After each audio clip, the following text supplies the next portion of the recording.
This is Monty with Build Brothers, started my digital inspection. We're at a property near Paradise Hills, and we always like to start underneath the eaves just to see the condition of the wood when we do these inspection videos. And for the most part, the wood looks very good and freshly painted, except for this part. So you can see this piece of shiplap is severely rotted. I'm not sure it's specifically this piece, but that is the severe part I'm looking at. Now the eaves consist of the fascia board, the starter boards, and the rafter tails. Yeah, other than that piece, the wood looks pretty good. So moving on. This structure was built in 1963 and has been updated since the construction of the house. Good indication of that is the metal drip edge along the perimeter. Now what we're looking at is a tar and gravel roof. Now this roof has two portions on it. It's actually mostly low slope, so what we're looking at is looks like to be 212 pitch, and then it goes into a flat section in the back here. So low sloped and flat, that means the water, anytime it rains, has, it takes longer for that water to flow off, so it's going to tend to pond a little bit. And we can tell we're working with an aged product because around the edges, well, all these rocks are starting to fall off in the gutters. You can see how much is collected in the gutter system. And you can see what we're looking at is just the bare material. It's actually just fiberglass starting to show through. Now once those oils begin to evaporate and the product begins to dry out and that fiberglass starts to show through, well, this greatly affects the product's waterproofing capability. Also, something that happens over time is around the penetrations. That sealant begins to crack and open. So this is completely exposed as of now. Anytime it rains, that water is allowed entry point into these penetrations. And we see that consistently around all these.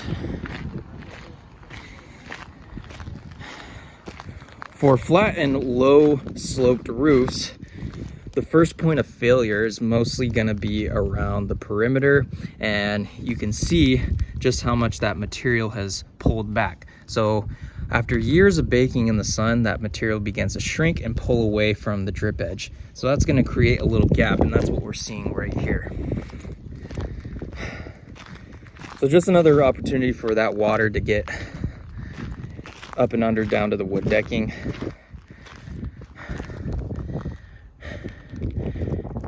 And we see multiple opportunities for that water to get up and under there. Again, you can see just how much that material has pulled back and is leaving a little gap. So if my finger's up, able to get under there, well, water's gonna have no problem. We have a little bit of an opening right here. I'm not sure what that damage is from, but looking around the edges, you can just see how much raw material is here. Now there is a solar system that was installed a couple years ago. It's about 15 panels, so it does have solar. And what I want to point out is actually the front part right here.